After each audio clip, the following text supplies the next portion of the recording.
I don't know about you guys, but when my kids were conceived, I was there. Right? I think you were there. You were there, right? That got really awkward. I was like, why did he look at me? I remember being there, is what I'm saying. Right? I don't even know where to go with that.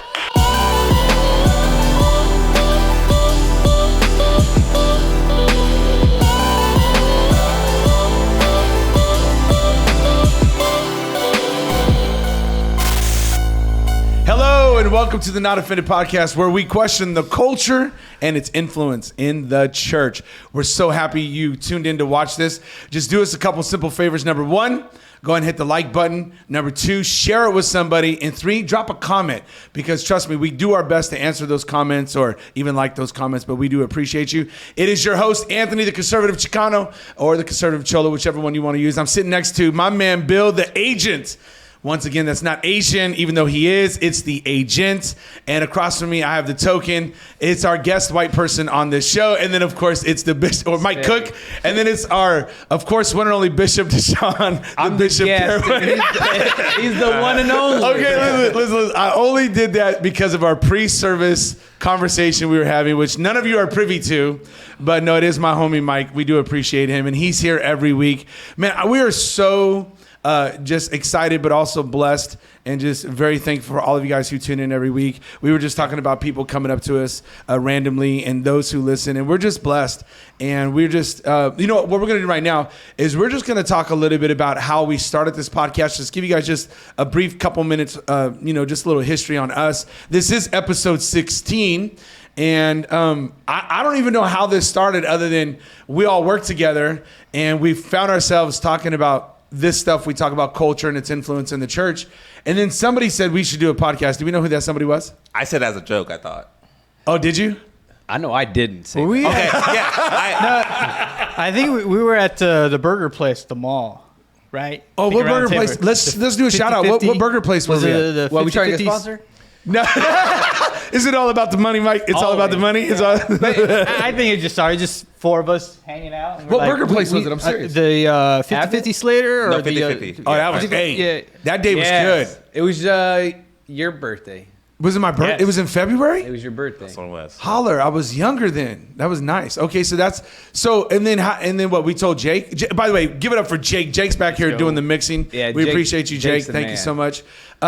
So who talked to Jake? How do we make this happen? You talked to Jake. I said it as a joke, and then you said, "Oh, let's do it." And I was like, "No, we can't do that. We're a bunch of pastors. We can't be saying this type of stuff."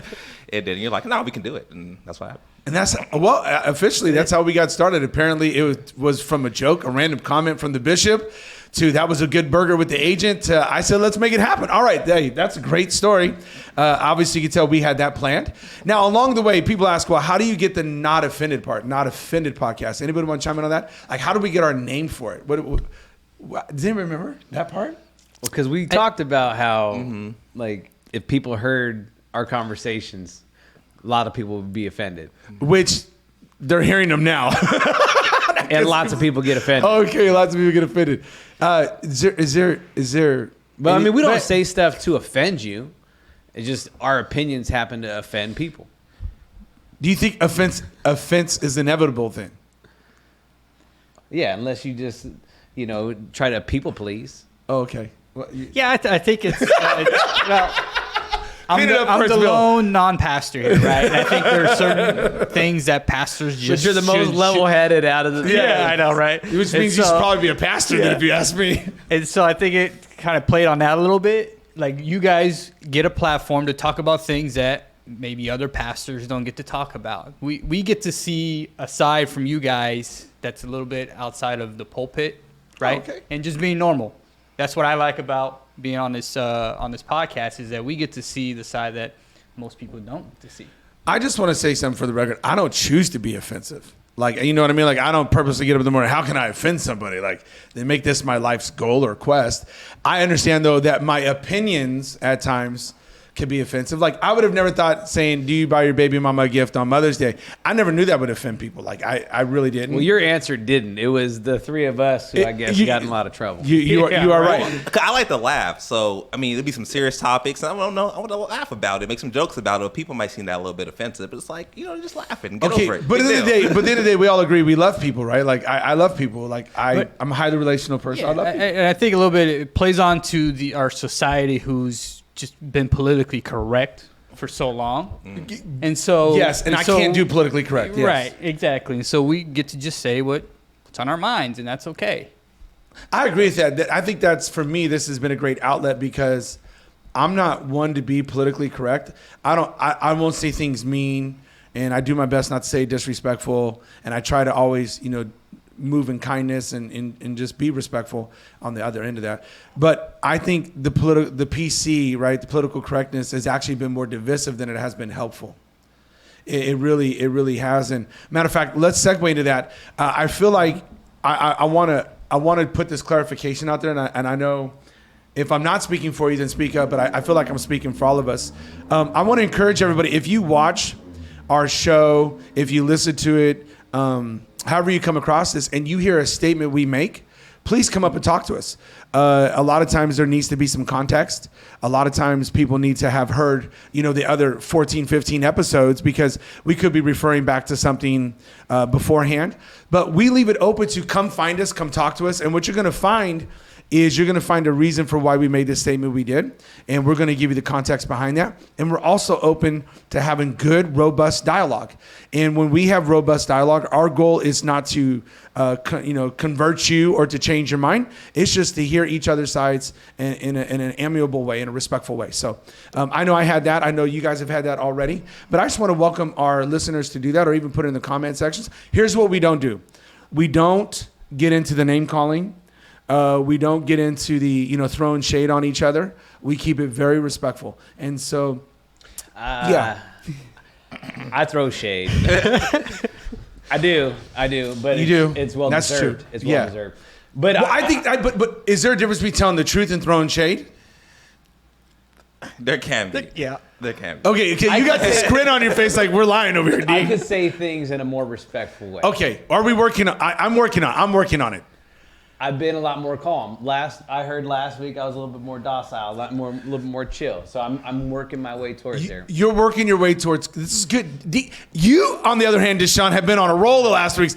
I think you guys have traded places. No, I haven't been angry. One thing that's been making me angry is people commenting scripture in the comments. Just stay away from that. You're making yourself look foolish. Like, you don't know what you're talking about.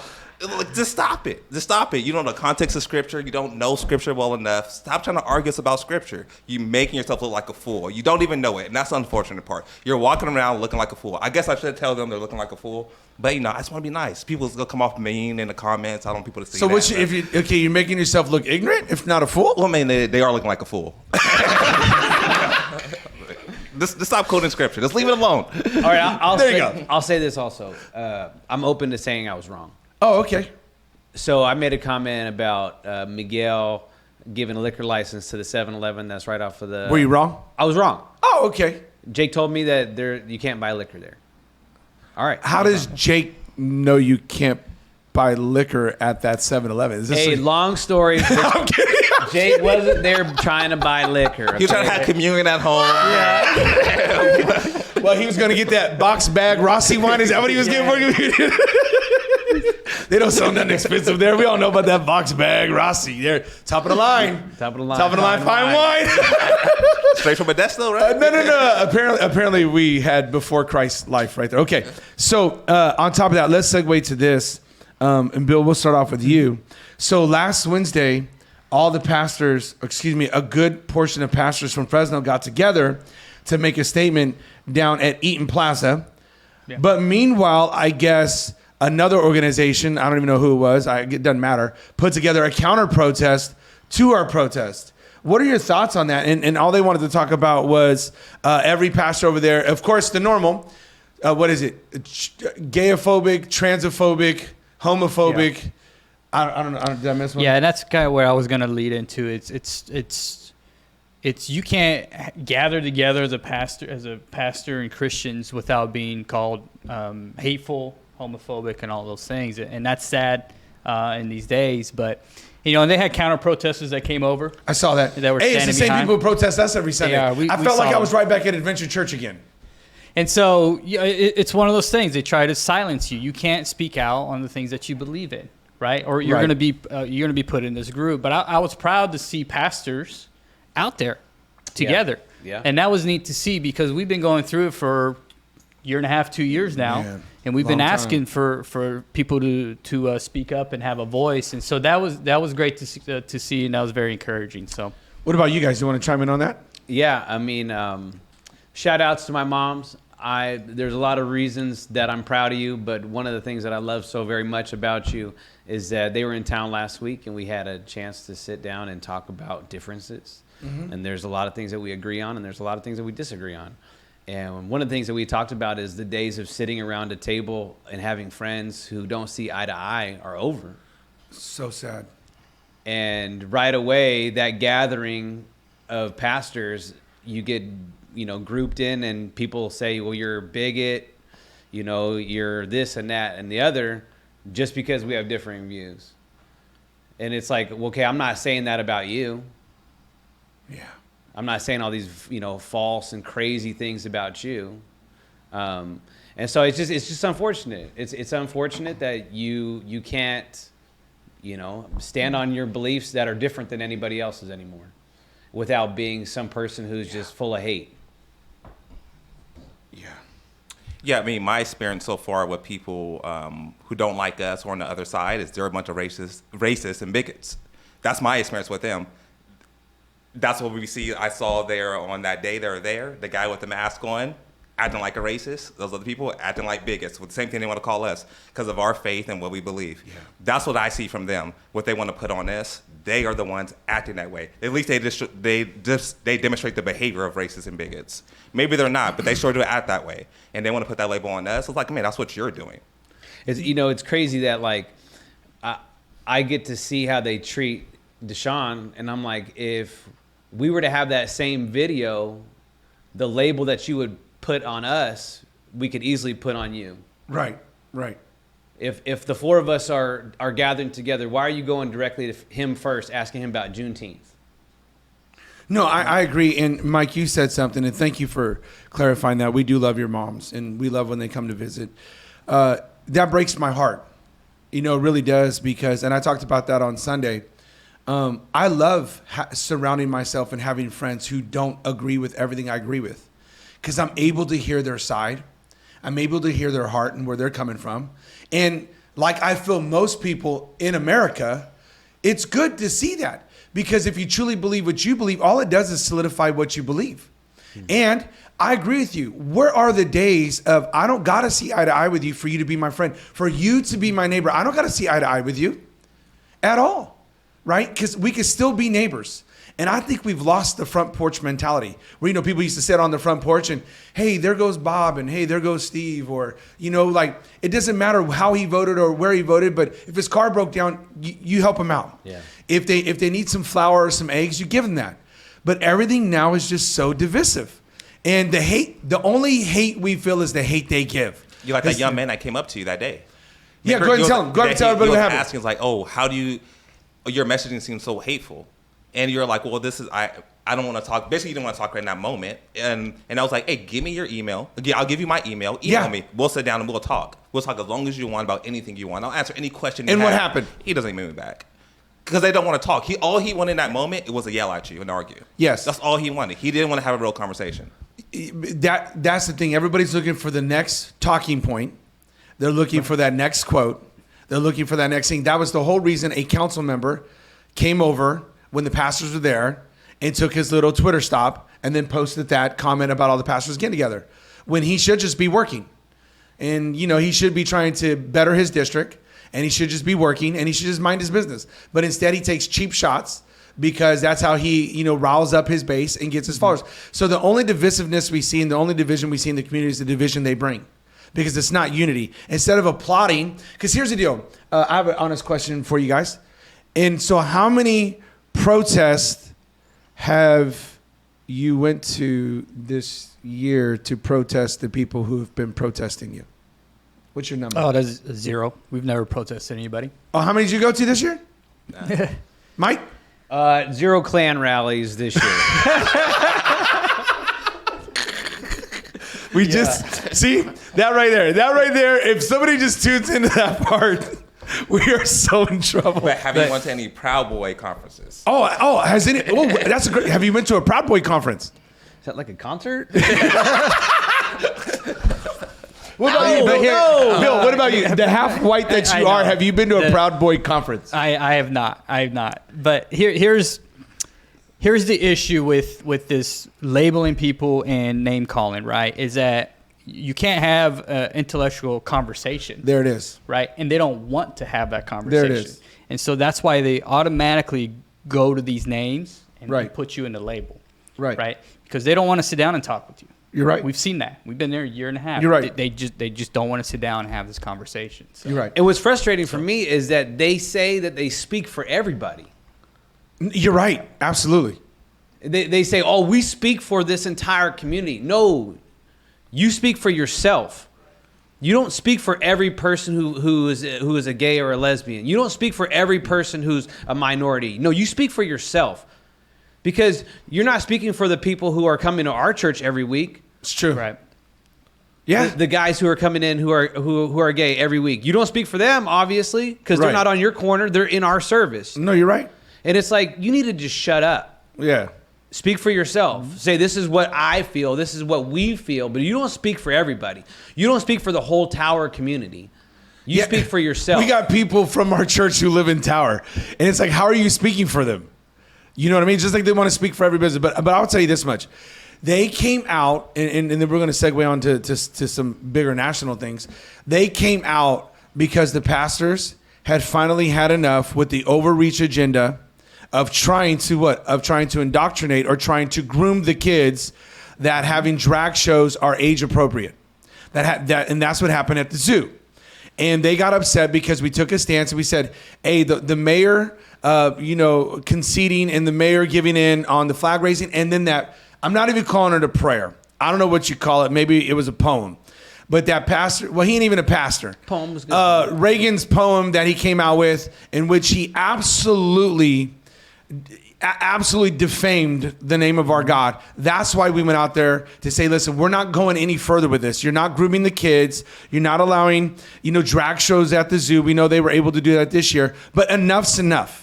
And that's why they came out to counter protest. I was out of town, but did anybody hear anything about the drag show at the zoo? Did anybody see any pictures circulated? I happened to see some pictures because apparently some people did get in who did not support it. And I saw some pictures and I'm like, how is that family friendly when the dude is dressed like, a woman who is just scantily clad? That attire is not even appropriate.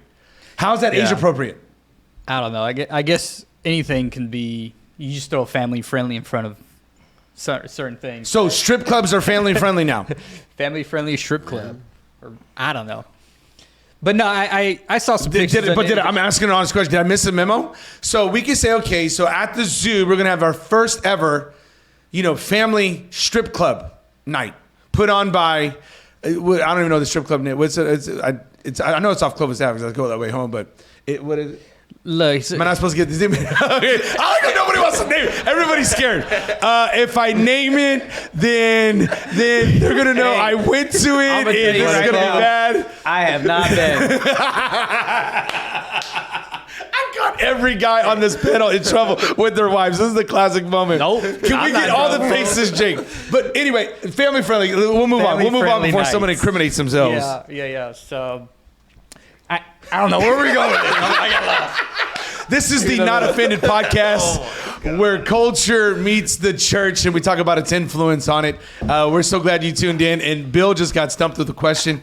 We're talking about family friendly. How was that zoo drag show family friendly? I gotta say something though. I don't think it was that bad as a strip club. The way they were dressed. There was one outfit that was pretty. So you saw pictures? Yeah, I saw one that didn't look that. You could put some more clothes on. But I think the other one or the other two weren't that bad. Okay. I mean, it's still a guy wearing women's clothing. I mean, And what's the message we're sending there? yeah. No, so I mean, I would tell my son, you see someone, a man dressed like a woman, he has some type of mental issue, figuring out who he is, and they're more likely to commit suicide because of that, because they're trying to figure out where they are. It's not because they're rejected, it's because they don't know who the heck they are. They're a dude trying just like a female, and they're just lost. Mm-hmm. And so, I mean, that's why the guy's doing that. Why do they tip them?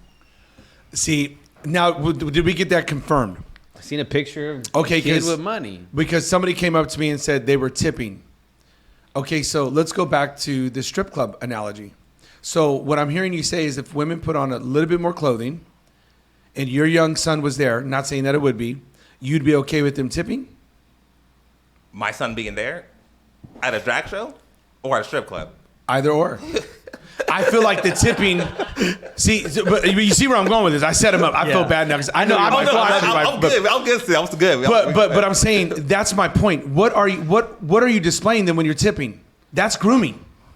That's grooming. There's only one reason why you do that. That's how this is how it starts. 10 years ago, we'd be saying this, right? And then 10 years from now, what does it look like? Well, yeah. So it slowly starts going in. Did you really think that they were going to do an over-the-top drag show after all the publicity that they got? No, they're going to go as timid as possibly they can. But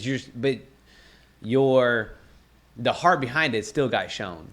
For sure. You're still having kids tip women. Yeah.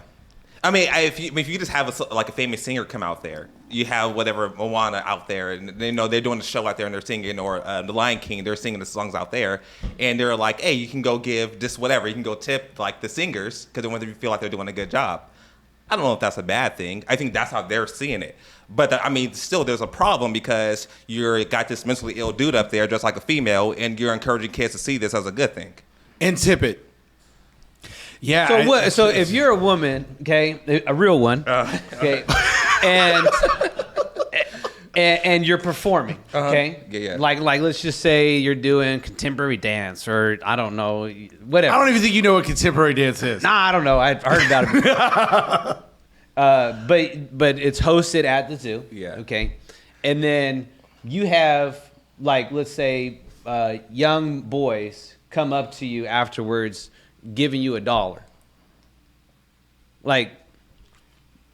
All the women I know would slap the kid and then slap the parents because you know what you're implying. You're degrading the woman by basically saying, hey, dance for me. Thanks for dancing for me. I'm gonna let. Hey, we're eating popcorn over here. Just watch you two go at it. So go ahead, D. What is your rebuttal? I understand that, but there's singers that sit on the street. They're sitting there singing, and then if they're doing a good job, you'll throw money into their suitcase. I think you're missing the first part of what he said. The heart behind it. No, without a doubt. That's why I'm not arguing. I'm saying that's what they would argue, and I guess my heart is I don't want to push it too far when it wasn't as bad as they didn't push it that far. They cleaned it up. Yeah, but I don't want to act like it was this outlandish thing. But it still was bad because you still have a man dressing like a woman. So there's still a problem with it regardless. But it wasn't this, half-naked dude dressed like a woman up there. I just don't want to go push it so far that people want to listen to us. And if I might just add, 2 years ago, when a group of us got together and we tried to let our mayor know that putting up that flag, or last year, that putting up that flag was going to be setting a precedence that was going to be a slippery slope. Look what happened in 1 year. Yeah. And so I hear what you're saying. You don't want to paint this picture that it wasn't that bad, but what I'm here to say is, look how far we went in a year. Without a doubt. And this is how far we're going to get in a year. Because here's the thing. For the other side, it's never enough. Yep. For the other side, you're going to call me this. You're going to treat me this way. It's forced on you. I'm going to tell you what to think, how to think, and when to think. And if you think anything else, then I'm going to label you. It's funny because all they do is label themselves. I don't label anybody. All they do is label themselves. You got these pronouns. You got these genders. You got these non-genders, conformary, binary, mathematics. I have no idea. But they're the ones doing all the labeling. Ain't nobody doing no labeling but you. Yeah. And ain't nobody doing no hate but you. And so that's what I'm saying. If you don't draw a line in the sand, if the preachers and the pastors and the people who want some type of moralism in the community don't stand up, this is what you get in a year. So I don't care how far they didn't go, how far they did go. The fact that they were able to do that and subject women and children, especially young children, to tip tells me something is wrong. And we need to put our money where our mouth is, as pastors, as people who have deep moral convictions, and know that this is the first step to something else coming back next year. This is their way of slipping it in. And if we don't do something, we are in trouble. Yeah. And that's why I want to focus on this part. How about the pastors getting together? To me, that's what needs to be celebrated. Yes, here we are, stand up and be recognized. And I like this. People came after us and tried to dox us. I can't, we knew Adventure Church. Well, what the heck did you think we was going to do? As if we're scared of you. We've been dealing with y'all for 2 years as if you were going to dox us and put us out there, put my picture out there, my wife's pictures out there. And all of a sudden we go, oh no, I'm so afraid. Oh, woe is me. Bring it. Act like we were going to run. We told you since day one from the jump, no quitting us. You can do whatever you want, and it ain't going to detour us. Talking about, see, we knew who this is, what Adventure is, and this is who they are. Well, we never said we were anything different. And it's like, what do you really think is going to happen? Nobody gets it yet. Nobody gets it yet. We can go all day. We can go all day. There ain't no back down here. We go all day. Why? Because we on God's side. That's it. But I'm sitting here thinking, man, look at all these other, and they try to go somebody posted, and here's all the pastors' names. Yeah. Like, what was the point of doing that? The point of doing that is because you want to do the same thing they were doing with the justices. You want fear and intimidation. Now, I got news for you. Ain't scared. Well, this is why our fight's been so important for the city of Fresno for over the last year and a half. Right. Right. And so you got the grunt of it, right? And you got to be the face of this. Look at that. That's what's up. But anybody, and I hope the other churches and pastors who sign that form kind of sees a little bit what we've gone through, is that if you stand up for what you believe, they're going to try to cancel you. They're going to try to put your name out there. They're going to label you. And so we're going to keep standing up. And I'm proud of you, Pastor. You can keep standing up and fighting this fight because it's important. So, you guys got any thoughts on the pastor? I thought that was great. I was an honor to stand arm in arm with him. Yeah, no, I thought it was good. I mean, one thing that I did walk away from is like, and I'm not a senior pastor, so I like to make sure I say that I don't bear the burden of the senior pastor, but I wish that more black pastors would show up. Okay. It's like, why aren't you there? And maybe it's something they feel like they shouldn't be there or don't need to be there, but I wish we'll see that more. That sort of disappoints me in that way. But I was glad to see a lot of pastors there. Okay. Mike? Yeah, I think Bill touched on it. We've been kind of wanting this for a year and a half, 2 years. So it was refreshing. It was refreshing to see, pastors that just went up there and people that we know who aren't hate-filled people who we know. I mean, it's like, it was nice for everybody to just come together and say, hey, look, we're going to unite as one. We're going to read a statement. This is what we believe in. And that was essentially it. There wasn't anything more than that. So it was nice to have everybody together. Yeah, I thought so. So this is the Not Offended podcast. Thank you for tuning in. We always encourage people to leave a comment, to like, and also share this with friends and family. So moving in the same direction, talking about uniting. I was thinking about this the other day, and this definitely will offend some people, but please hear me out before you get offended and then just listen to what I'm saying. How about the Supreme Court is on a roll? If you are a middle-of-the-road type of person or a conservative, the Supreme Court is on a roll. Might I add, over the last few weeks, we have the Second Amendment getting the biggest shot in the arm, no pun intended, that it's ever gotten in its entire life, where states now that have made it hard to carry a gun or to get a gun now have to submit to the actual Constitution and, of course, the Supreme Court decision. Number two, you have the overturning of Roe versus Wade, which really just means it goes back to the state. So if you live in California, nothing's pretty much going to change. Or if you live in Oregon or Washington or on the upper Northeast, nothing's really going to change. But if you live anywhere else, it's probably going to change. You have that going on. And then just today, this morning, prayer is back on the menu for coaches in high school as the coach won his landmark Supreme Court decision that you are allowed to pray after a football game. I never thought that was a question. If you've seen how football players get hit, I always thought prayer. Two things I've always said, as long as there's football and there's tests in school, prayer will always be needed. Okay, so I thought, man, this is on a roll. And I was thinking to myself as we were discussing a little bit yesterday, and there's one person, just one person who, if he hasn't already, he's going to take a victory lap. Because all of this happened because of the former president, Donald Trump. And this guy, I forget who I was telling yesterday, but I was like, if he would stay off Twitter and shut his mouth, he could do the largest victory lap ever seen. His conservative appointees to the Supreme Court gave him 3 in one specifically landmark decision. It's kind of like, bro, you just took out Goliath. Take your victory lap. Stay off Twitter. And I don't even know what else he has, but just get away from everything and just walk. No words needed. I don't know. You guys want to chime in? Is Donald Trump making a debut on our podcast here? Is that the first time we? It's been 16 episodes. We've never said his name. I know. I don't know. Maybe it's called. Is he coming on? No. You got some people excited, and other people just canceled us. Maybe it's called the Fully Offended Podcast now. Or it's Fully Offended, but I don't know. What do you guys think about that though? His Supreme Court judge, 3 landmark decisions. Oh, Deshaun, I think you touched on this.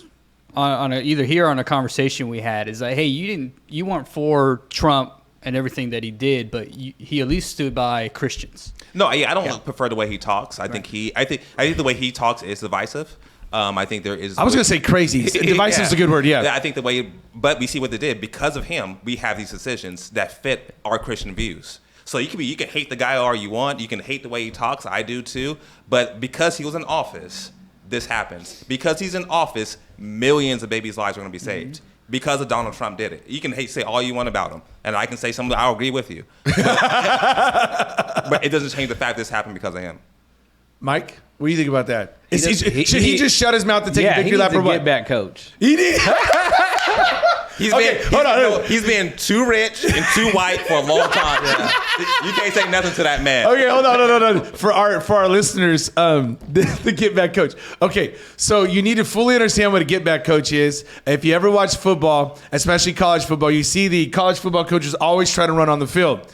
And if you watch close enough, you'll see they always got a coach behind him who literally grabs him and gets him back before he gets a penalty.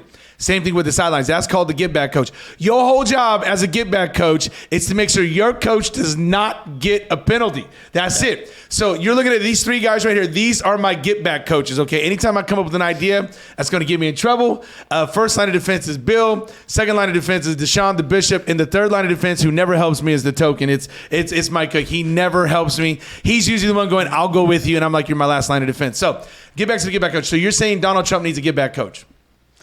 Yeah, I mean, what you're saying is right. I mean, in regards to his appointees and the things that conservatives value, I mean, those are all major wins. And so, unfortunately, he's just so Twitter happy. He's just so divisive. He says things are just totally like, you don't want to vote for him, but you do want to vote for him at the same time. Right. Because part of you when voting is like signing off on the person. Right. And it's like getting past that. Is signing off on the policies. Okay, can I segue? Let me ask you a question. We're seeing that now. You're seeing that Joe Biden came off as likable, as Grandpa Joe, but his policies have been what?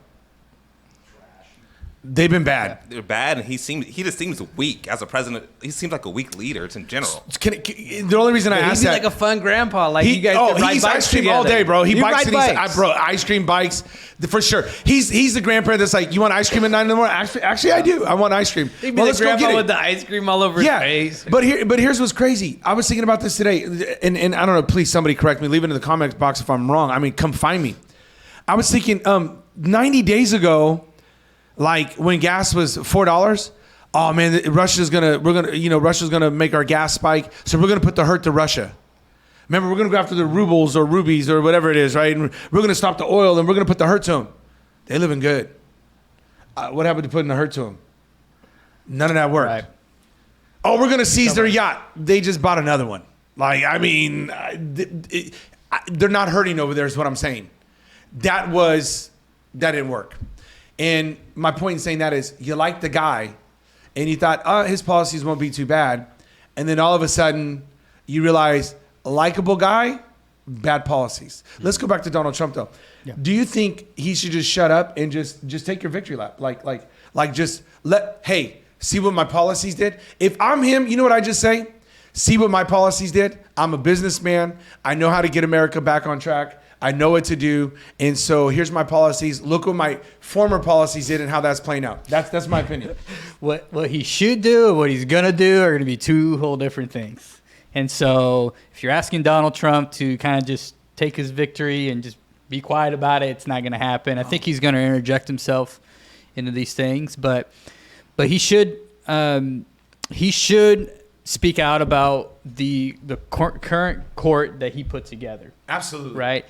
And so here's the thing about this court. It's really a 6-3 court. There's 9 justices. Yeah, I'd say Roberts Right. is on the fence on number 5. Could be Yeah. 5-4. Right. But this current court is going to rule based on what's written in the Constitution. Okay, they're going to read it as is, Right. and if it's not included in there, they're going to say it's not. We don't have powers to rule over that. Right. Okay, so that's what's important. What's going on with the courts, where the other judges have a little bit more leeway, and so you can get certain policies in there Okay. that are maybe a little bit more progressive. Okay. And so that's what he's hanging on to there. But yeah, Donald should certainly, and it's not only that.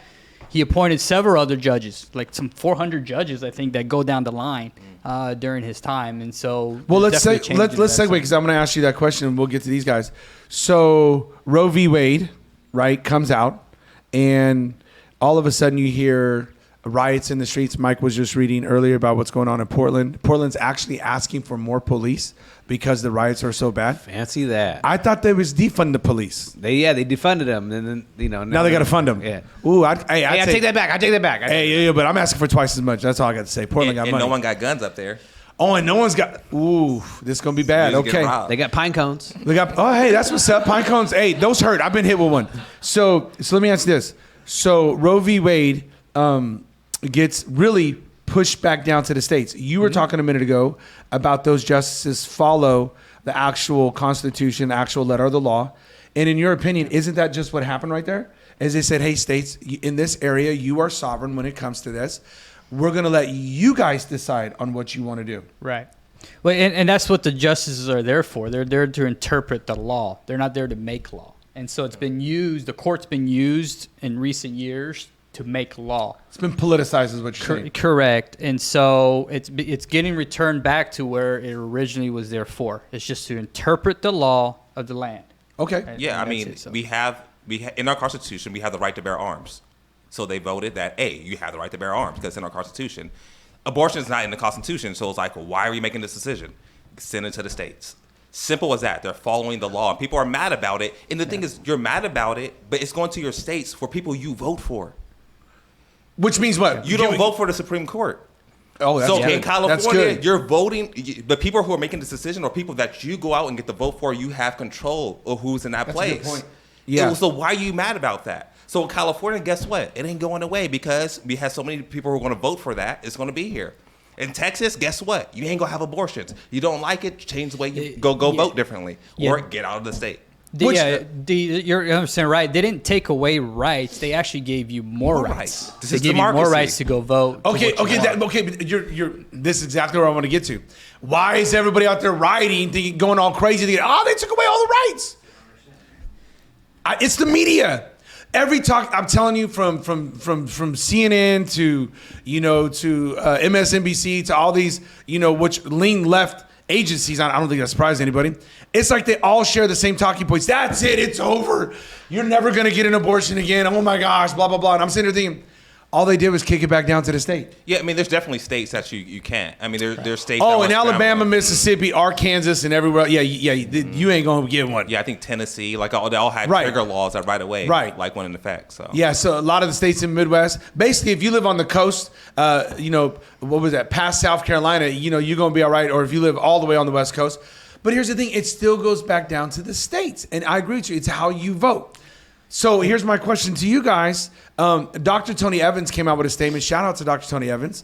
Love his statement. I just want to read a small snippet of it. And I think, to me, this is what really hit me, and I just want to share it with you.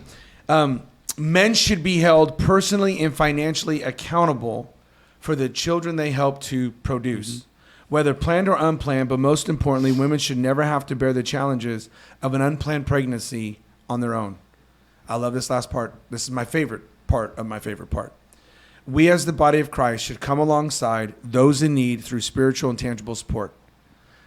In my opinion, as Anthony and as a pastor, now is our greatest opportunity as a church to come alongside single moms and be the hands and be the feet of Jesus.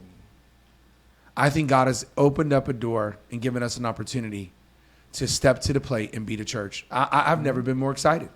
And I think twofold. Number one, we do need to hold men accountable. Yeah. We need to hold men accountable. Because here's what's going to happen. You're going to have the other side just try to play nothing but the victim card. Oh, this is going to hurt poor people more than it's going to hurt rich people. This is going to hurt, and I hear this a lot, this is going to hurt people of color more than it's going to hurt anybody else. You start hearing the victimization. Where's the church? Why aren't we holding men accountable? How do we stop this systemic cycle of dysfunction? I feel now is the time. And I want to recommend the book, The Boy Crisis by Farrell. This is an amazing book. It's got me thinking all sorts of ways how we could be even more effective as a church. Guys, got any thoughts on that? Like, hold men accountable, and now's a great time for us to help the single moms in the church. Or about the hurting people of color, people of lower income. You guys want to chime in on any of that? Yeah, I hate this argument of hurting people. It just hurts people of color. Just hurts poor people. Like, I'm a person of color. My wife is Hispanic. We've been poor. Like, no one's oppressing me. Like, it's ridiculous. Like, you still have the choice what to do with your body. You get to choose who you sleep with. Oh, go on. Realize the consequence might be that she might have a child.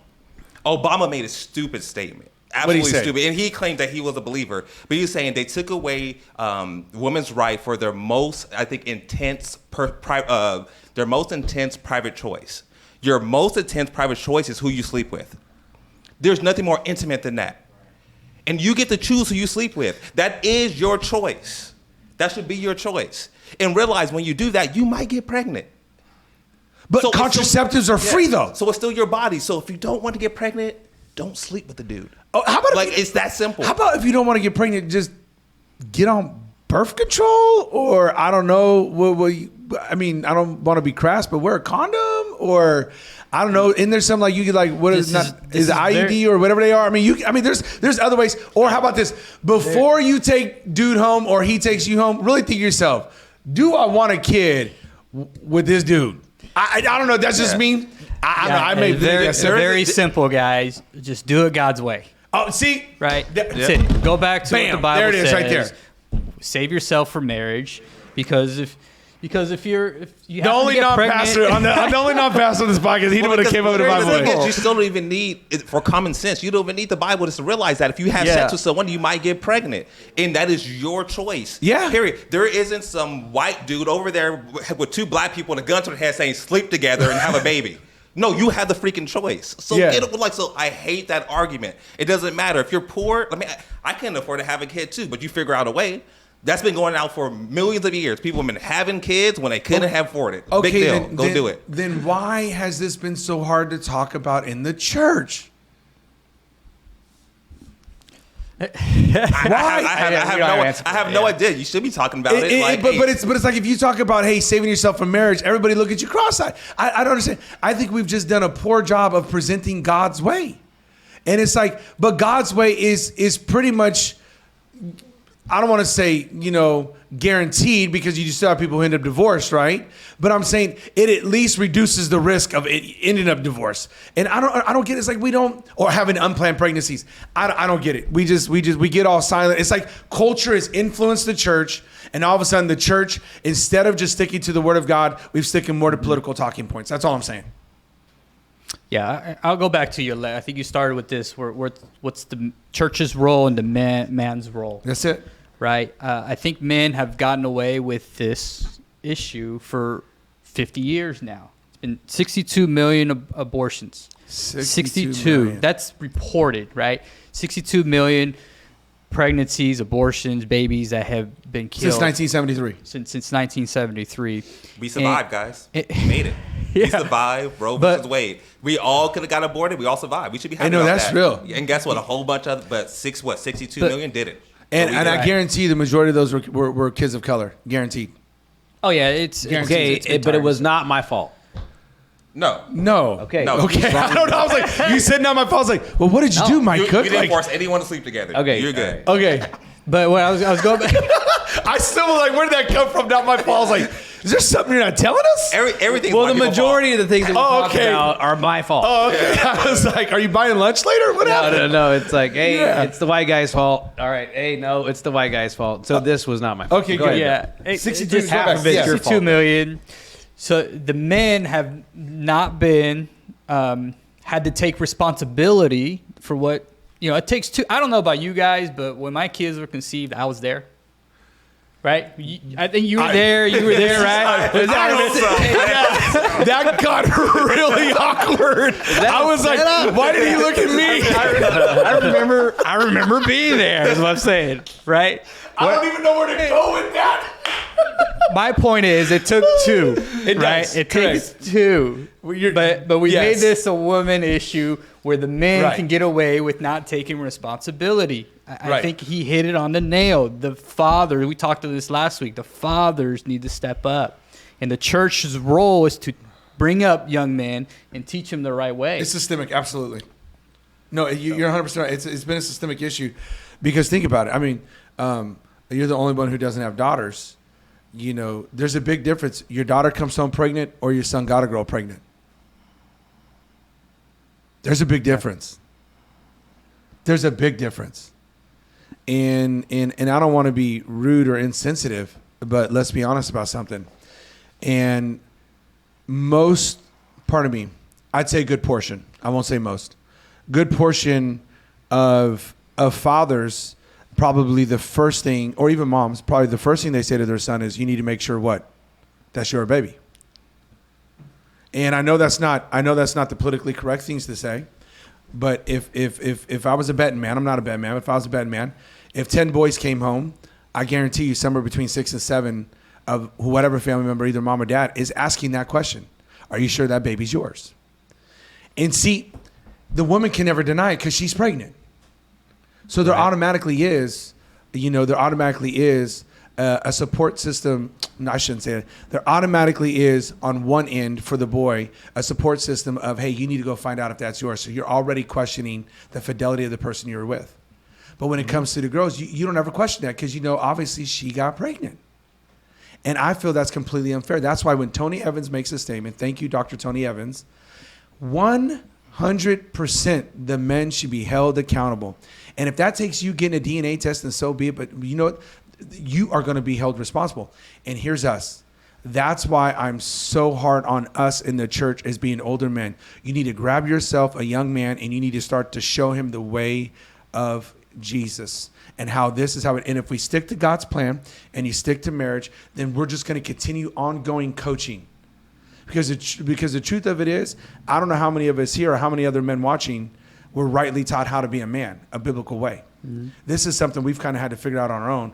But now that we have learned a little something, we need to pass that on. And then I think this is how we end this epidemic right here.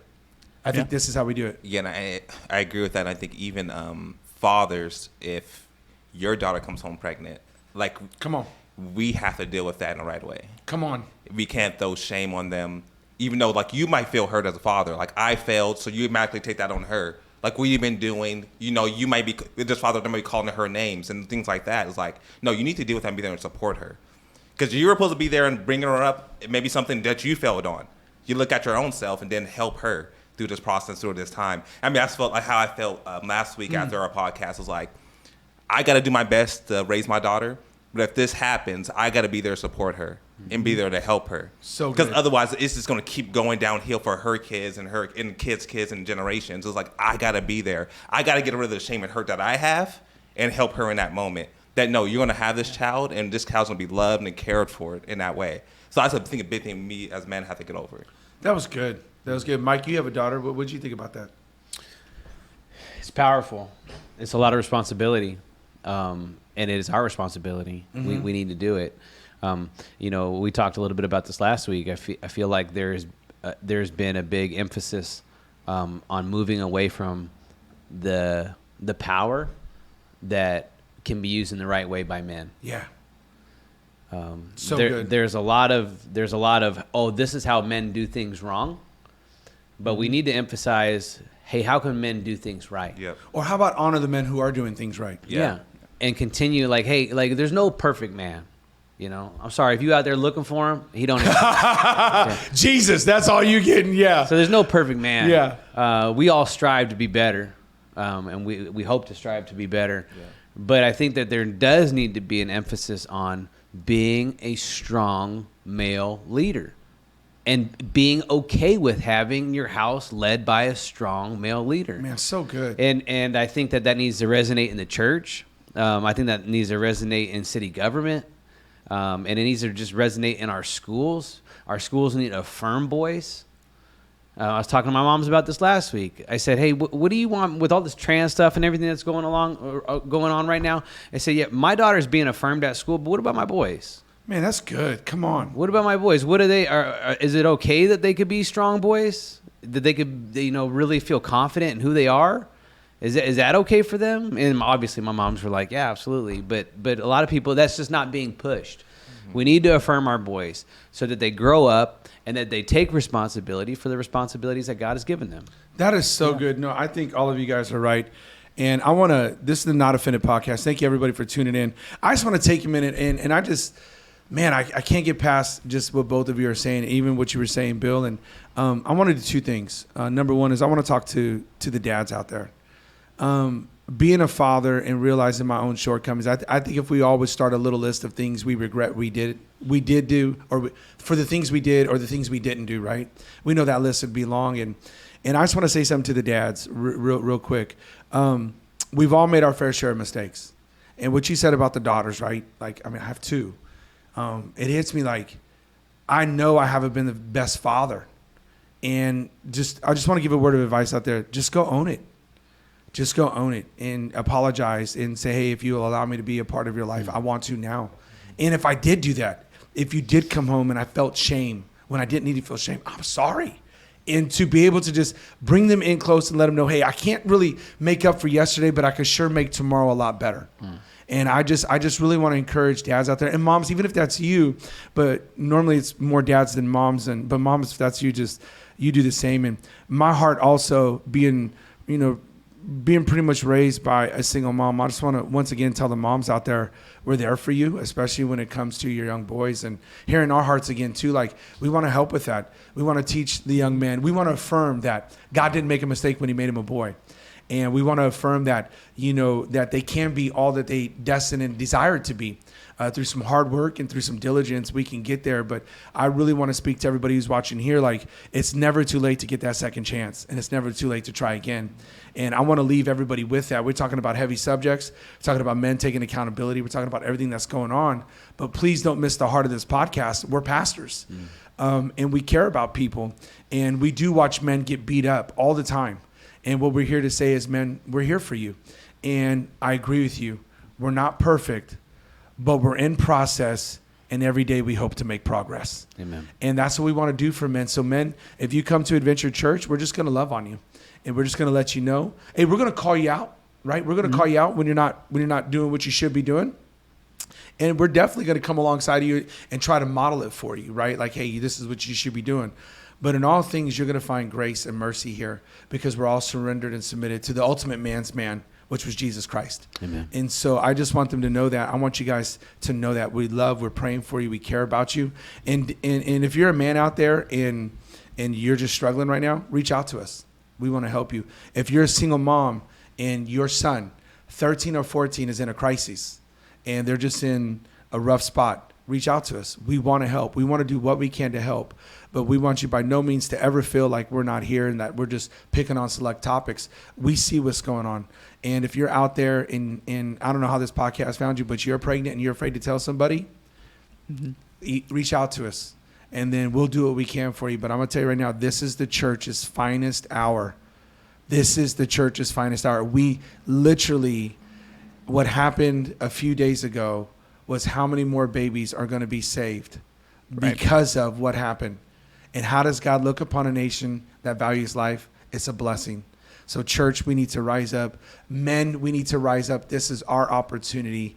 I want to thank you so much for tuning into the Not Offended podcast, where the culture meets the church, or I should say how it influences the church. We are so grateful for you guys. Please do 3 things. You can like, you can comment, and you can share this with somebody. We're going to be back next week, and we're going to talk about some more of the culture and how it influences the church. And we're going to do our best to give you our opinions, but also based in the Bible on how we see things. We're so grateful for you guys. We love you. We're praying for you. And guess what? Peace out. We're gone.